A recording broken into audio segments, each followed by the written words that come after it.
sales and acquisitions. So I think people need to know how important sales and acquisitions are in the business.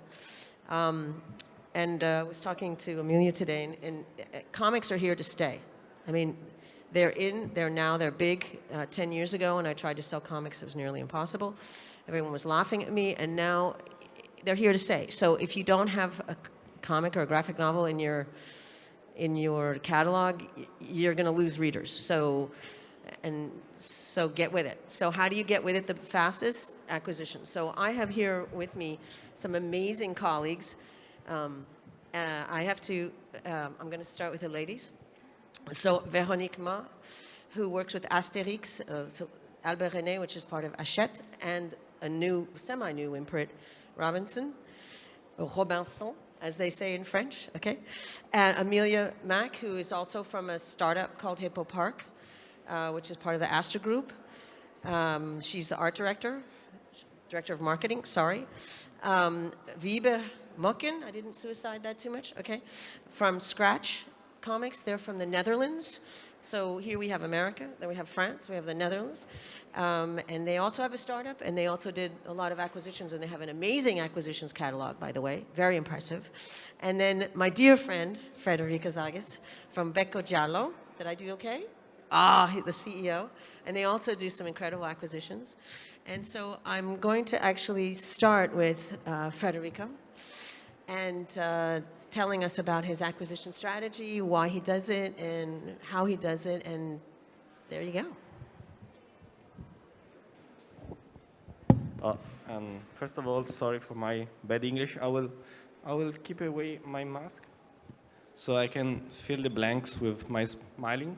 And if you don't understand, I just smile. And then I start again. Okay, we are a very small publishing company, or at least we were. Now we are kind of small, maybe a little less small. We started 20 years ago, and we started with a very strong editorial publishing project, which was we do non-fiction by comics. We started producing everything with Italian authors. And that's what I want to underline saying this is that at that time in Italy, very few publishing companies were doing graphic novels, and above all, very few they were selling books, graphic novels in the bookshops. We started with the idea to sell graphic novels in the bookshops doing non-fiction. And the more the years were going on, the more we start selling rights abroad. We started with some selling rights in Spain and in Portugal with titles, I remember, about Pasolini. And then we started to sell to many other countries. We have a collection of biography, and we started to sell a lot of biography around the world. Not only about Italian men or women. And so we grew up a little bit, and then we decided to open some new collections. We decided that it was time to targeting the middle grade, the kids, to do comics for children, let's say. I'm smiling, so I had some difficulties with the English. We to do this, to go to the bookshops in a strong way, as we have done at our beginning. We decided to focus on acquiring some series, not just one shot of books. So we found this girl in Angoulême 6 years ago, Mortelle Adèle. She was not so famous at the time in France. Well, she was getting famous, but she was not like this. And we decided to focus on her and to another strong character as Ariol. So both they were a strong collection for Bayard, strong character, very the size of the book were perfect for Italy, as to us, of course. and we acquired all the collection. And with these two collections, we went to the bookshops. And then... I was going to say something. So what's very interesting is before you started one book at a time, and you did biographies, which is what started comics basically in every country. But then you wanted to do a big leap, so you went and bought a collection. Because you can only put out really sort of one at a time, right, as a publisher. So you went and bought a big solution. Yeah, of course, we felt it was time, So when you have this feeling, you need to be fast. Yeah. You need to be strong and fast. And cheaper. Yeah, possibly, Yeah. of course. Okay, so now I'm going to go to you. I know that you have a lot of philosophies about acquisitions, and I've also now done, and I'm just going to mention because I was talking to your partner, Chris, a business partner, and she told me how there's a new startup in America, and this new startup has gone through acquisitions, and who did they acquire stuff from you? Which is interesting because they were a startup and they worked through a acquisition. So I just want to say, it's an acquisition world. Thank you. Thank you. Yes, well, basically we started nearly 8 years ago from scratch, cold scratch, starting from scratch. We had hardly any titles, and one of the things you want the world to know is who you are. And you can't just sit around and wait. We couldn't just sit around and wait for Dutch authors to come up with a book once every so many years. It would take ages, and one has to eat, one has to make sure that you actually become profitable in the shortest possible time. So you can't have that learning curve taking forever. So the only option really is that you acquire a list. So we immediately went out to all the fairs and looked at what was still available, because when you come in, obviously most of the big names are big names because they have been taken by other publishers. So you have to scout for talent, you have to be in there early, you have to decide ultra quickly, and then you can get them before the other ones get them. So that's basically one of the most important elements is speed. The other thing you should never forget is that your list will give you your identity, but your identity is not just about you. Your identity is about how you want to get to the market. If you make the mistake of making your identity just you individually, you are building a list for yourself, and there may just be one of you. So you actually do have to sell what you purchase. That's one of the mistakes that many people make. As soon as you have a decent list, booksellers and distributors and foreign publishers will start to take you seriously. In the Netherlands, there are roughly 2,500 people that have published, self-published, or otherwise call themselves publishers, and there are maybe 100 publishers that are ever being taken seriously by the bookshops and distribution. So you need to have the scale in order to be a serious discussion partner, both when you're acquiring rights, when you go to distribution and the bookshops, but also when you start selling your rights. And one of the things you will do while acquiring the list is you can teach yourself everything a lot faster than if you wait for everything to happen. So you learn how to sell, you learn how to produce, you learn where to buy the cheapest paper, you learn how to negotiate with all kinds of people that finish your books and design them. So your learning curve starts to get a lot steeper, which is absolutely essential. Because I always say to my team, if we have 100 titles, we have 100 pallets with books on them that need to be financed. Those pallets can be full of books that have been successful, second or third printing, or they can be full of books that have not been successful, but with 100 titles, you're going to get 100 pallets full of books that you'll need to finance. You better have some scale and make some money then. Otherwise, it's an easy calculation to see when you go out of business. So this is absolutely essential then. Also, as they say, caveat emptor, buyer beware. Do know that selling the books you buy is a really good idea. Yeah, words to the wise. So, So you have Federique, who started doing his own publishing. made himself a mark, the same thing, making a brand, and then said, all right, now I'm going to change my strategy. How can I change my strategy quickly, efficiently, do an acquisition of a collection? And here you have a startup that says, okay, now how am I going to do this? How am I going to learn this? I'm starting from scratch, and when they say scratch, they mean scratch. Though we did own a comics bookshop. And so how am I going to do that quickly? How am I going to do my learning curve quickly? How am I going to do this efficiently? How am I going to get those palettes sold? Well, I'm going to go through acquisitions. So now let's see what we have over here, ladies. Do you have, you have your own microphone? So tell me, first of all, yours is a really exciting thing because you have with you Jill Davis, who came from HarperCollins, and lots of new ideas, lots of, it's also for the very wee, the tiny wee, which is very interesting. There's not a lot of it out there. So I'm going to let you take over. Yeah, so we are Hippo Park, which is Jill Davis and myself. And we have a marketing director and an editorial assistant. And so we're very, very small. Of course, we're owned by Astra. We're an imprint of Astra Young Readers out of New York, owned by Think Kingdom from China. And our first list is coming out this fall. So we have 6 titles. And we are looking to build our list. Our list is, as Ivanka mentioned, very young, and we have kind of some philosophies that are guiding our imprint vision. It's very playful.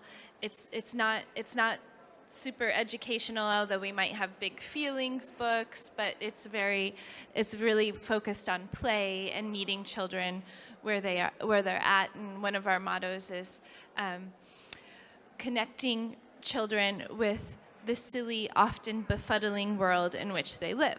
So we think about that, and we're here. We've just come from Angoulême, and now we're here at Bologna, and we're looking at lots of books, but a big part of it is graphic novels, because we want to do that. That is what the children want. That's what my own children want. That's what we want to do it. And because we're very young, we are actually, one of our first picture books on our list it's called Tiny Spoon and Little Fork, and it's by the illustrators are Dan and Jason, who just did Barb the Berserker. That's pretty big, or it's getting well reviewed in the United States, and so they're established comic book artists, but it's about, the main character is a baby, and a fork and a spoon that are fighting for the love of baby. Which one is she going to pick for her breakfast? And but it's all done in panels, but it's a large picture book. So we're thinking that kids are just going to read graphic novels. So we're bringing that language and those visuals of the panels and the bubbles even younger, and I think that's a really exciting space. I'm also the art director with Maria Russo for Mine Edition, and another really interesting space that we're working in is the early readers as far as graphic novels, and we have one with Dan Yaccarino coming out that's 72 pages, but very simple, one sentence, 2 sentences a page, and then some supplemental panels. So it's like a hybrid of some main running text and then dialogue bubbles between the characters. So that's that early reader space. And as we grow and we're Mine Edition with Maria Russo. You're here looking for, both in Angoulême and here, looking to go into graphic novels through acquisition instead of, you're here, because I remember Jill said, my mission is acquisition. Yes, her mission is acquisition. so we're here, and we're looking a lot at, we're looking for things that fit both of these imprints. So because graphic novels take so long, and we're looking for things that particularly fit. I said the motto, our vision. Okay, so I'm thinking I saw about I don't know, 30 things that I want to publish, but now we have to go home and do the work and kind of, think about what fits in with our other books and our other motto. But it's so exciting because there's so much work and it takes so long, and we are so new and we're so scrappy, and we're just kicking off. And so we are going to be purchasing to help build out our list because we're new. We need to get out there. We need to make a mark. And we don't have the bandwidth. And we don't have the bandwidth. We're so small, and just being able to purchase things that will fit in our list. See, it's the solution. Acquisitions, go for it. And now, Veronique, I didn't leave you for last for any reason. I mean, she brought a PowerPoint presentation, and I think if I just say the word Asterix, everyone sort of gets it, right? I mean, it's power, it's brand, it's acquisitions on a global scale. And I think I would like, if possible, for you to tell us a little bit about that power and how you've helped probably publishers around the world establish themselves, because you say Asterix and it equals sales. That palette is being sold. Is it possible? Yeah, sure. It's just like going to be really quick. I've done that just before that meeting, but Asterix for us is a really big brand. Can we move into the next one? Sorry. Yeah, it's going to be easier. So I think for us, Asterix, it's a worldwide brand, but what we are really proud of is really helping our publishers grow their catalogues. We are not selling rights to anyone. We are really selling the rights to the people who come to us and have a passion for it. We do a casting. We're not just here about the money. We're here about a brand that has been here since 1959. And if we're still here today and still growing, there's a reason why. So one of our main, I think, strong point is that we are 360-degree property. So publishing, obviously, we have 39 albums, one new albums every 2 years, because that's the time that it takes to create one. And we are available in 116 languages and dialects. So even a small dialect that is publishing, I don't know, about like 1,000 copies, we'll still do it because people really want it, and we're here to fulfill some gaps.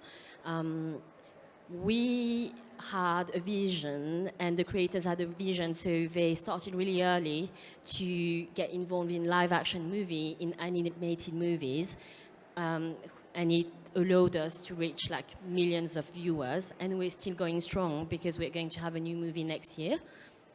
There's a theme park, so not as big as Disneyland or anything, but still 2 million visitors a year. And strong partnerships, meaning that if one of the publishers wants to run a competition or anything, that's a really appealing gift at the end. And we do have like that Facebook page that is tailored to our 5 main languages. So What's really nice, I mean, I was very fortunate, and they honored me with Laura and her, and with having the rights to, selling the rights to Asterix in America, which was just, for me as a French, yeah. So, but I do know they work together with the acquisitions partner. It's not a you buy it and you're on your own, kid. And I think that's really one of the things I wanted them to talk about. Is the acquisition strategy is we're working together. We're helping you build. You're helping us build. And if you could talk a bit about how you do that, because that's so important. Because it's you're buying a very big thing here. Yeah. So one of the things that we're doing is always like keep having one big event a year, new licensing deals, so that there's always something going around the brand. So like you can see this year, 2022 for us is going to be Playmobil, for example, which is quite huge. We are not only focusing on Asterix because we know that our target has been growing up with it, but it's getting harder and harder to reach a new target as well. So we're creating new albums, but we created like a new TV series around Idefix, that is another character. It's an animal, so we think it's going to be easier to reach the children today and just get them into the universe. We produced a TV series actually, so that's a big investment.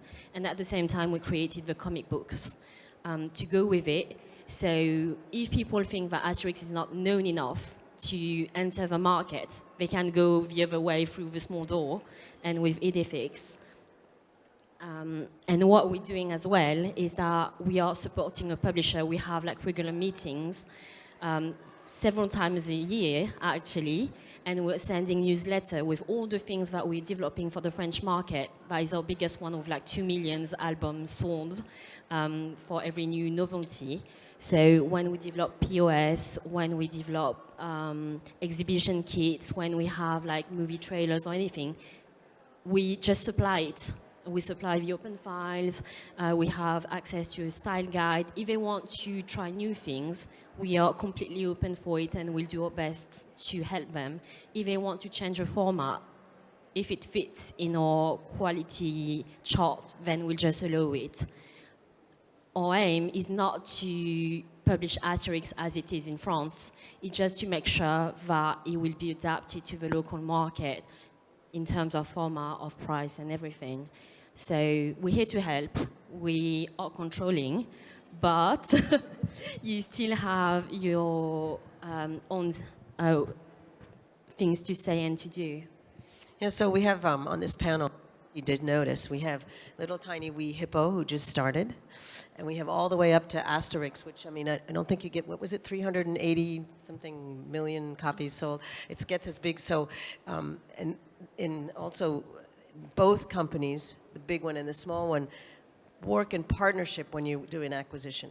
You know, when they're buying, they'll expect help one way, and when you're selling, you help partners that way. And when you went to, what you said, Portugal and Spain, I'm sure you helped them with working with your acquisition. Yes. Yeah, of course. I think you were talking about partnership. I think one of the most interesting things of the acquiring and of having acquired, for example, Mortadella, besides beside the sales, of course, is to share information between publishers translating Mortadella as us, to share informations about promotion, how they are doing promotion, how they do promotion in Spain instead of us, instead of other countries. And so that's very helpful, absolutely, for us and for them to understand the market. But because, of course, the French market has some small differences from wee tiny ones, like they have many books with 250,000 print runs when they do. So, yeah, and also with you, I want to talk to you about your American partnership, because it was a startup. So Yes. are you working together with them on your books with this startup Yes, as well? intensively. Well, basically, this was very lucky American, because the first book that he published ended up in the top 10 New York Times book list. So then suddenly he was just a one-shot, supposed to be a one-shot, and he made so much money that he could start acquisition and actually founded his proper publishing house. But I think it's essential that you share your experiences in trade and with the other countries where a book has appeared. And I also think it's essential that you share all the marketing material that you have developed, because every country will start by telling you that they are different. And then still it is very useful to see what kind of marketing material you have produced. And you can save them a lot of time by picking up these bits and pieces and ideas and send over the files and make it easier for them to actually do it. At the same time, every country, it's like everybody looks up at France and you think they will know exactly what to do if I sell my book to France. And then I heard yesterday, no, it was in Angoulême, so it wasn't yesterday. Where am I? No, but an agent told me that the median number of books printed in France is 1,000. So if you look at all the books being produced here, half of the number of books in France being produced have a print run of 1,000 or less. So that was amazing. So you can also sell to French publishers who are extremely grateful with any help you can offer, because they are not that big and experienced machine that you would expect just because they're French. And the other thing I'm just going to, there's two things I want to say, and then I'm going to ask you a question, and then we're going to stop because I want Ku to have his time.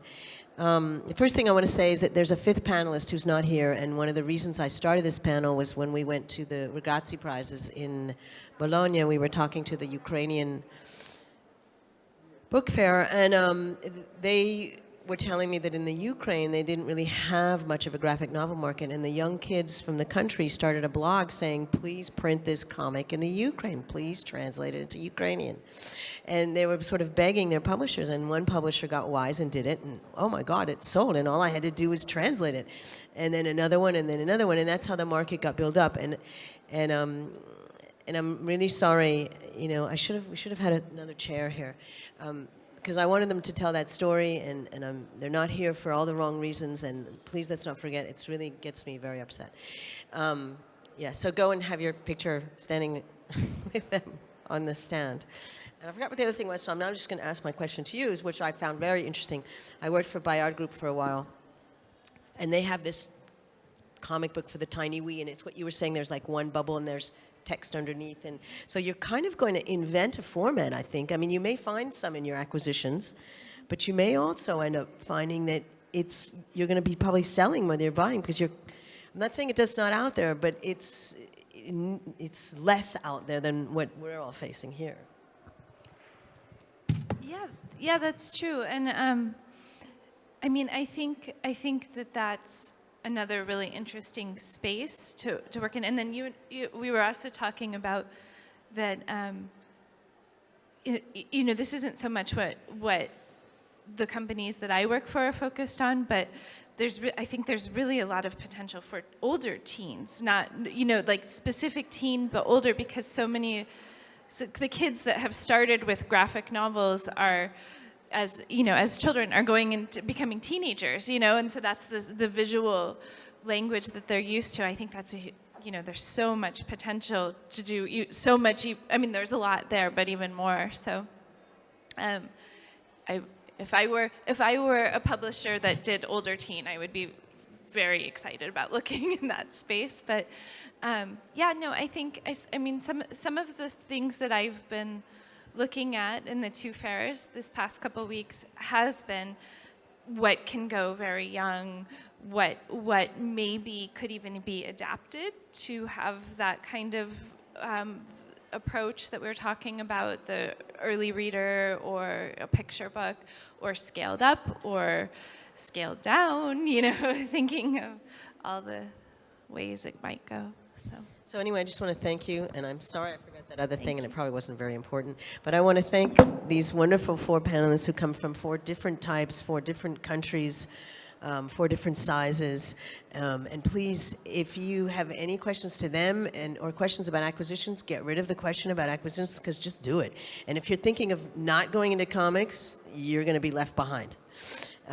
So yeah, I'm kind of a comics advocate. Anyway, thank you very much. And Ku, please come with the wonderful gentleman that you have, and they're going to talk to you about the business of comics, which is what I love, is the business of comics.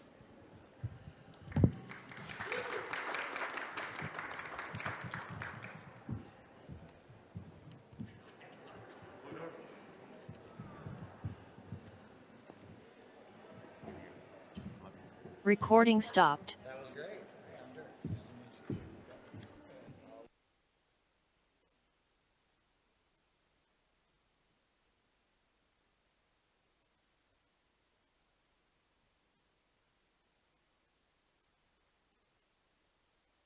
Recording in progress.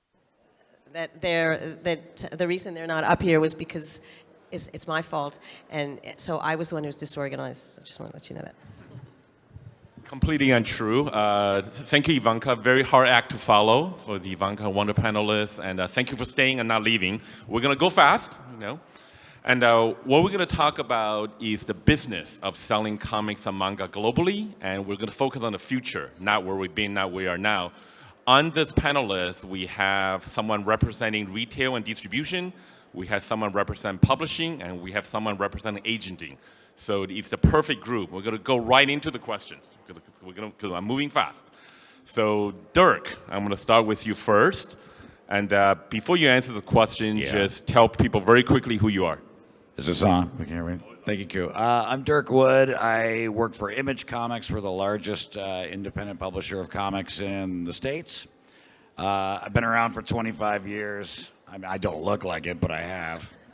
This is what happened when you work in comics. Right. This is what happens when you work in comics. I was at Dark Horse for 15 years. I spent 10 years at IDW, and now I'm at Image for the last year and a half. Third time's a charm. And I sell rights, and it's the first time I've done that. My history is mostly in marketing. So He was a magazine publisher too, but I was a magazine so publisher, the too. question actually, I'm going to go outside of the traditional channels of print or even ebooks. I want you to just expand on new formats, new market. It could be anything. It could be crypto, could be NFT, could be Substack, could be audio. Ooh. You pick one and talk about it. All right. Well, I unfortunately, I'm probably the worst person you could have asked this question to, Q. But I will go with it.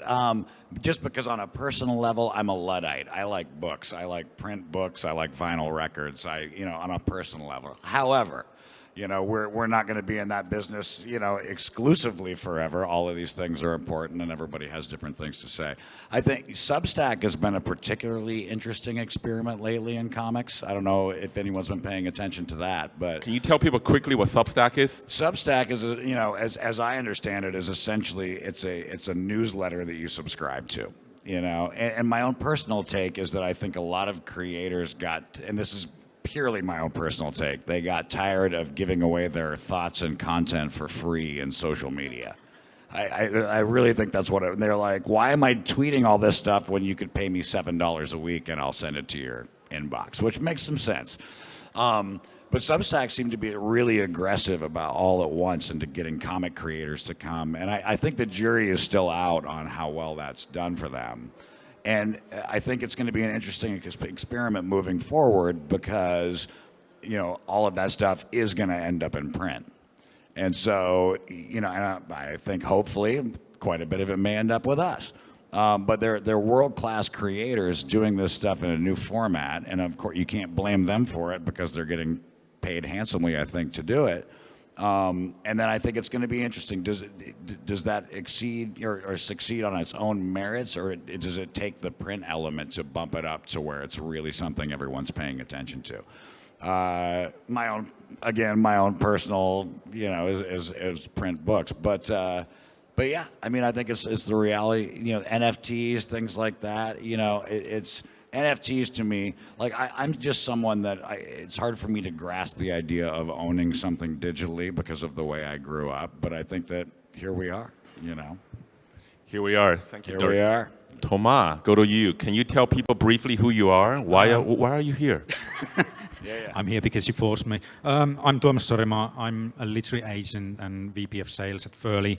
Furley is a Finnish-Canadian company, kind of a hybrid between a literary agency and a licensing agency and an animation studio. So we work in all those three. We do brand management. We create franchises out of other people's brands. We represent authors and illustrators. And personally, I look after all the sales at our end. And yeah, was there a question there? No, there's no question. I would just tell people who you are. Here's the question. So taking the intellectual property of comic books, graphic novels, manga, and then turning them into animation or other kind of video games. Can you talk a little bit about that? How do you manage that? And what are some of the business opportunities looking ahead into the future? I think the key answer was already in the previous panel. So the key answer is partnership, and partnership with the right people. I remember before becoming an agent, before joining Furley, I was in publishing for several years. I was a publisher for 15 years. I know I look young, but regardless. And I even tried comics publishing very unsuccessfully. And I remember about 10 or 15 years ago, a lot of publishers were trying to get all the rights as possible. Everyone was talking about 360 publishing, and what that meant was that everyone was trying to hoard as many rights as possible and not doing anything with them. I think that has changed, and that is because people understand partnerships. So I brought an example of a very good partnership that we've had. There's a Swedish gaming company called Star Stable Online. They've been in the gaming business for 10 years, and they run the biggest online horse riding game on the planet, and they have these ideas, and it's a world full of stories, and they wanted to do those stories in different formats. So first, what they did is they partnered with Bologna in Sweden. They made a book trilogy, which we then started selling world rights to, and we sold it to about 11 languages in a very short period of time. And then we told them the idea that your readership and the players, that they are most likely really into comic books and graphic novels, and that's what you should be doing. And they didn't have the right authors, they didn't have the right illustrators, and I told them that we can do it for you. We'll find the right author, and which is what we did. And then we find the right author from the US, we found the right illustrator who's Finnish but lives in the UK, and we made it for them, and we sold it. We sold it all over Scandinavia, we sold it to Germany, we sold it to France, going to be published, I can't remember where, and it's. I think that's a good example of a partnership. So you don't have to do everything yourself, and you don't have to license everything out and let others do it for you. You can keep control as long as you partner with the right people. Thank you. We're now going to turn to some selling to consumers through retail, and we're going to switch gear and talk a little bit about the rise of manga. Let me just give you the concept of rise of manga, because it's been rising for 50 years. It's not a new phenomenon, but in 2021, it exploded over 100% growth all over the world. So Phil, tell people who you are. Hi everyone, I'm Phil Gibson. I'm a key account manager for Diamond Book Distributors, a subsidiary of Diamond Comic Distributors, and Diamond... Oh, sorry guys, I'm pretty loud, so already... I'll borrow yours, sorry. So yeah, Diamond Comic Distributors have been in business for 40 years. It's our 40th anniversary this year. I've not been there that long, I might look it, but I've been working for Diamond for 8 years now, and I look after selling the English language, graphic novels and manga internationally. And to Q's point about manga specifically, graphic novels and manga are just seeing boom time right now. I'm having weekly emails off new accounts that want to get involved and want to buy it. The kids are coming into their stores saying, we've seen this manga on a streaming platform. We want to buy this book. We've seen this graphic novel that's been developed into a TV show or a movie. So to give you an example, recently, The Boys has been a big hit online, and a great TV show adapted from comics and graphic novels. And there's loads more in the pipeline. Walking Dead's obviously been a big hit. The Image Comics have done cross media, sell tons of books. But right now, graphic novels, I'll give UK as an example. So 2021, graphic novels as a category, including manga, was up over 72% on BookScan to 2020. And as Q pointed out, manga, some of those publishers, they're up over 100%. And I think that's a lot to do with possibly with lockdown. A lot of people had time to binge watch anime, of which there's so much content around. And the kids know, this anime is great. Oh, wow, there's like 40 volumes of this manga. I'm going to pick them up. And I've been out since things have opened up again to Waterstones, for example, and talked to buyers there. And the kids are coming in and finding the whole series and literally lifting that series out to the till because they are crazy about these books. They go to conventions, they dress up, they talk on social media about it. They follow TikTokers that talk about manga and anime. And yeah, I can see it continuing there's so much new content every year on various platforms, and these guys are talking online and they just want to consume the product. And it's not just manga, graphic novels are up as well, and the stuff that's coming out, IPs that are getting developed into films and TV shows. You can see the streaming services, they're looking for the next big thing because they're in competition with themselves. So they're coming to publishers like Dirk at Image, and they're saying, what have your guys got? And it's storyboarded, it's ready to go. And we're seeing that when those series come out and they're a hit. Another example recently from Dark Horse, The Umbrella Academy by Gerard Way. When that came out, that graphic novel just flew, everyone wanted it. So there's stuff coming all the time, and even actors and actresses are getting involved and bringing out graphic novels or writing them. So we've had something recently from Keanu Reeves, and Emilia Clarke from Game of Thrones has done a great graphic novel. And no doubt they're going to be coming out as movies or TV shows soon. So yeah, it's great. The growth is there, and as I say, I'm getting I'm getting queries from all over the place for English language content for graphic novels and manga. So I'll give you a few examples. We're doing great business in the Baltics, in Estonia and Latvia. They're buying manga and graphic novels.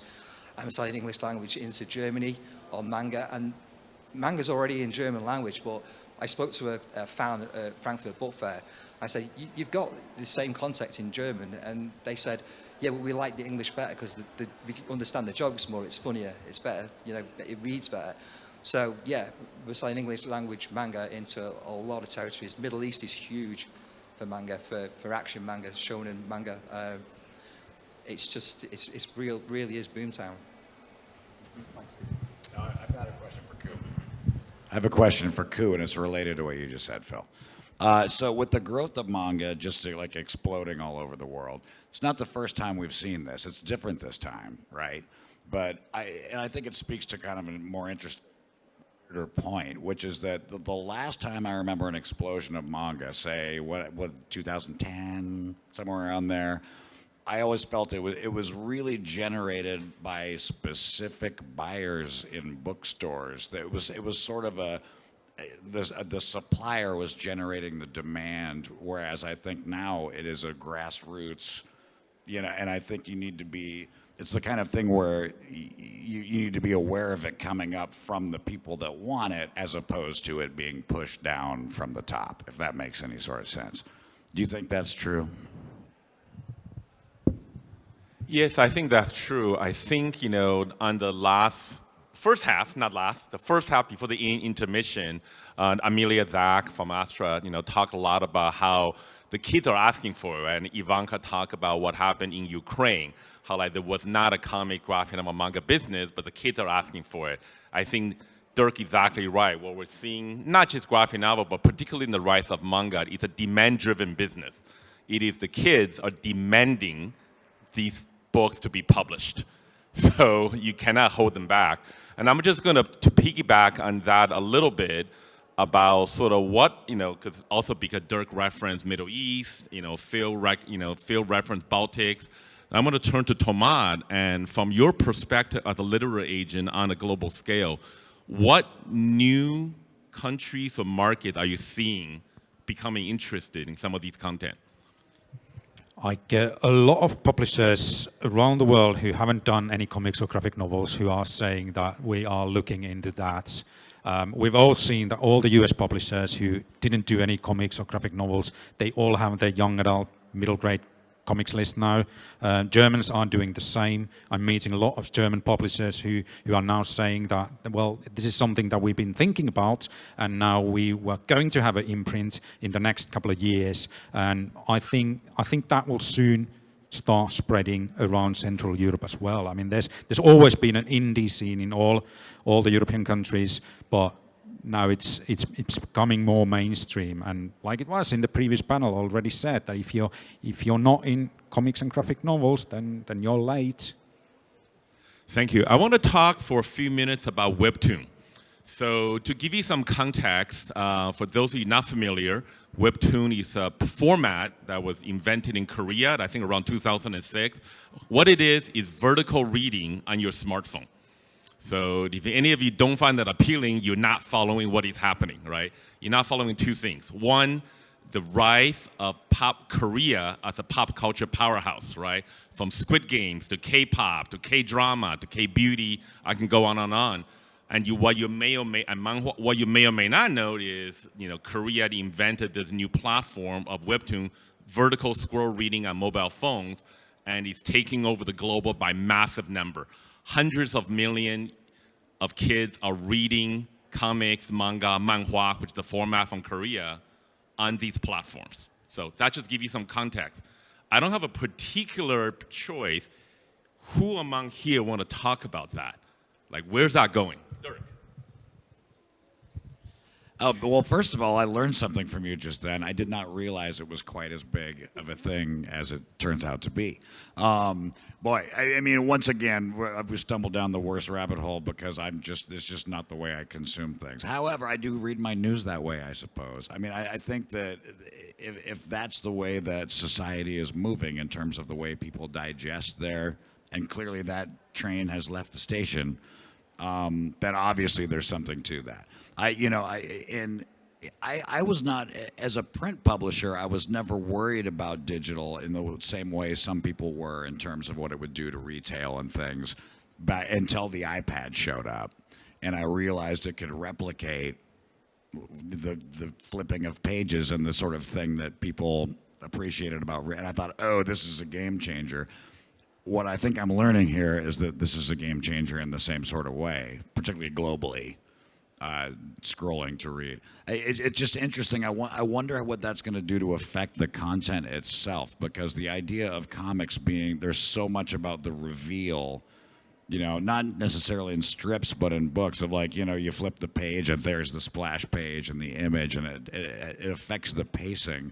So I wonder how much of that content is really being generated in a way to make it more interesting in a vertical scroll, because I think taking old material and putting it that way would not appeal to me, because I'd want to, but maybe there's some new stuff designed to be read that way that would be interesting. I just add to that, you're saying that the format's new, yeah, understandably. Oh, again. Sorry.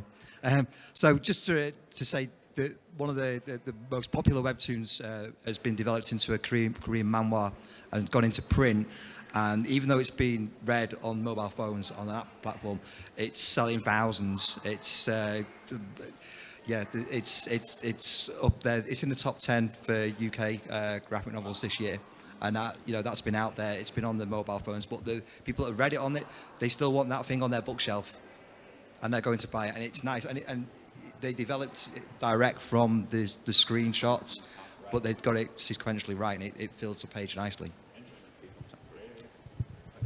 I just want to follow up what Phil said. The title he was referring to is called Solo Leveling, which is a webtoon from Korea. And just to give you some context, the print edition in America has sold over 250,000 copies. Could have sold more, but having supply chain problems. I don't know how many sold in the UK, top 10. In France, from Delcourt, has sold over 80,000 print copies.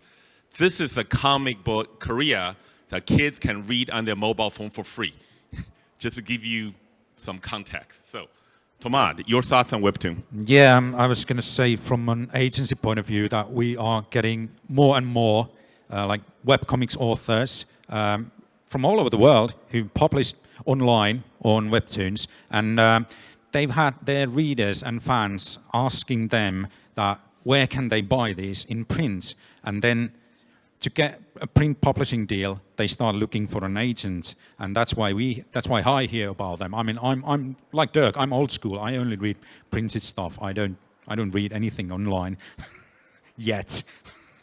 So, and that's also how I discover a lot of young authors. And for example, we just closed an auction in the US today for a Norwegian artist who draws in a kind of a manga style, and she started just drawing online, had a huge followingship already online before she got a publishing deal in Norway, and ended up being represented by us, and now is going to be published in the US and around the world. So a lot of authors are coming to print via online.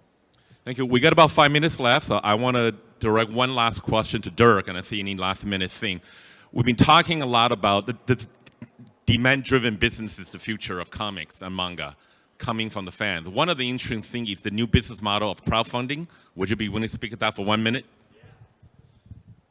Okay, so that's interesting. So Kickstarter, crowdfunding. So I did a Kickstarter a couple of years ago for I had a short-lived magazine called Full Bleed at my old publisher, and it was a 200-page quarterly hardcover, art, politics, music, design. The people that liked it. There weren't enough people. That's okay. Still proud of the books. But, for us, it was the only way to fund something like that, because it was hugely expensive to put together, for starters, and it was just a vast amount of content that we needed to pay for. But that wasn't necessarily what did. The company had money; they could have fronted that. What it really was, at the time at least, was a marketing opportunity to get people excited about the book before it existed. And we felt the marketplace for comics in the U.S. at that time, anyway, it's kind of changed during the pandemic. The numbers are insanely great right now, and let's keep them that way. It just felt like we'd put it in the catalog. It would have sold 1,000 copies, and we would have been 30 grand in the hole out of the gate, and we would have been out of business immediately. And so it was successful, you know. But it's an interesting time in crowdfunding, I think, because I don't know how anybody else feels about this, but when it started, I felt like we did get in at a good time with that. Before there were things before us, but it was we were still kind of riding the zeitgeist and interest. But I mean, I think it remains valid, and it's an exceptionally good place for people to be able to promote what they can do without going in the traditional publishing route in the first place. And also, they can find their way to traditional publishing by doing something successful of their own accord. I mean, it's been that way in comics for years with self-publishing. You know, I've known a lot of artists and creators over the years that they couldn't get any attention from a publisher, and then all of a sudden they did it themselves and had a massive amount of success, and lo and behold, people start answering the phone, you know, and it's just a more modern version of that to me.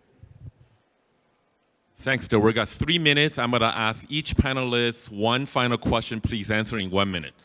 Thomas, biggest prediction of what's happening next?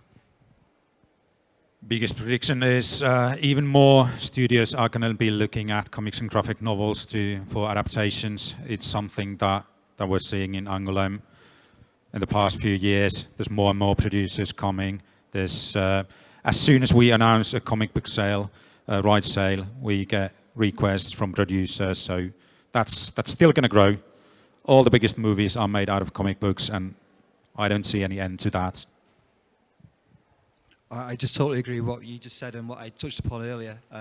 In that, you know, there's so much cross media potential, and everyone's looking for the next thing to develop. And there's so much creativity in comics.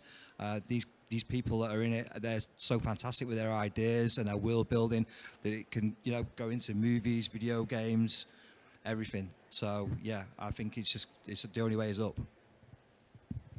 I had a lot of time to think about this, and pressure's on. One thing I think, when you go back to manga a little bit, I think that manga will have a giant effect. I mean, I think this is already happening in some ways, but I have a certain little point to make. But it will have a giant effect on the content that everyone else is producing that isn't manga. And one of the reasons for this, I don't read a lot of manga myself, but our publisher reads a ton. We don't publish manga, but he reads a ton, and he will come back to the office and explain the concepts of these stories, and they are so insane and just incredible, you know, and it is the story that is driving that, you know, it's not... And so, I mean, I don't know. I can come up with a specific concept, but he'll tell me what's happening, and I'm just like, what? And the way American comics have operated for years, for example, versus the way that manga does now. I mean, the simplicity of a story that's just like, it's Chainsaw Man. He's made out of chainsaws. There's 75 volumes, you know. There's a sort of a weird innocence to the storytelling for me, in a way, where it's just like, we're going to tell the most insane, entertaining story we can in the craziest way possible. I think that's going to bleed into other comics in interesting ways. That's very non-specific, but that would be a prediction. All right, I'll give a quick final word. My prediction is context. Thomas just gave an example of, he concluded an auction today of a book coming from Norway, right? And then, you know, we talked earlier about this, the hottest new platform right now in comics is coming from Korea. Just a few weeks ago, the government of Abu Dhabi announced they're launching a comic book studio to create comics out of Abu Dhabi. So my prediction is the next big thing is not coming from your traditional powers. You know, it's not France, it's not US, it's not Spain, it's not Japan. I don't know where, so I'm not going to make a prediction. Also, I have a feeling it's going to come from Africa.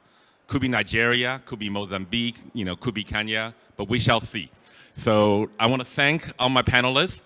I want to thank the audience. I want to thank Bologna Book Fair. I want to thank Ivanka. Thank you for having us. It's been a pleasure. Bye-bye.